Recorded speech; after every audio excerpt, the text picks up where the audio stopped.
Hey y'all, happy Thursday. Um, I've been thinking about Sunday and kind of studying the lesson, and I want to throw a little bit of a curveball at y'all, and I'm perfectly confident that you can handle it. We're going to look at the book of First Thessalonians, just like we were supposed to from the 13 letter study, but I want to use less of their material, and I'm not even sure that we're going to show the video this week. By and large, because the portions of First Thessalonians that they used is either stuff that we've already talked about, and they're missing some really, really great stuff, specifically from chapters 4 and 5. And so that's where I want us to focus. And I'm going to send out a message to the students telling them specifically to read chapters 4 and 5.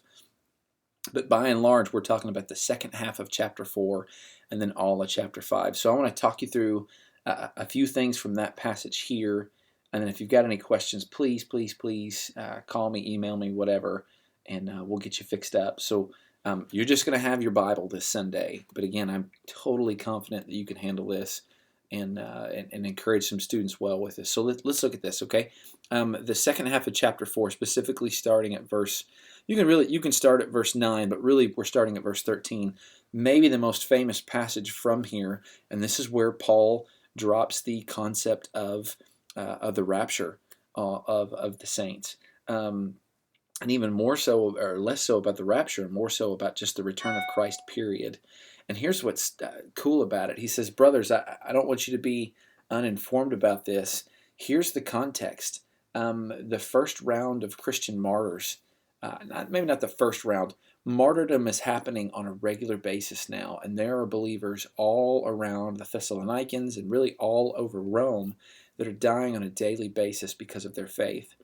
And so Paul, in writing the book of First Thessalonians, says, I just want to encourage you about those folks that were martyred for Christ. You need to know that they are with Jesus right now. He has them with him right now. There's a couple of cool passages from Revelation. One I want you to check out for sure and show the students Revelation 19. And then I think the other one, I should have looked it up, is Revelation 6, when it talks about the fact that martyrs specifically are kept under the throne of God. So you almost get this image of like a mother hen protecting her chicks. This is what the Lord is doing with those who have died for his cause. He is keeping them incredibly close to him. But Paul is talking to people who have lost family members. And for the first time in Christian history, there's natural deaths, just people have grown old in the faith and they've died now, and then there are martyrs. And so Paul's just saying, I don't want you to be scared, I don't want you to be uninformed, I want you to be encouraged. They're with Jesus right now. And here's the better news: it's not just that they're with Jesus right now, but Jesus is going to come back and get us too. And that's what's so cool about right there towards the end of chapter 4. He paints this picture of Jesus coming down. And so again, look at Revelation chapter 19, I think it's verses 11 through 16. Read that passage to the students and pair that with this. And it's a passage that will blow their minds, and I hope it encourages them and blesses them. Jesus is going to come back. He's going to set us free. He's going to make all things right. And this last verse 18 of 1 Thessalonians says, therefore encourage one another with these words. That ought to be our number one encouragement to one another. God is in control, and Jesus is coming back to get us. We need to tell each other that more and more and more, because we got to know that. Then you roll into chapter 5, and there's basically two gists here. Number one, since Jesus is coming back, the first first 11 verses, really.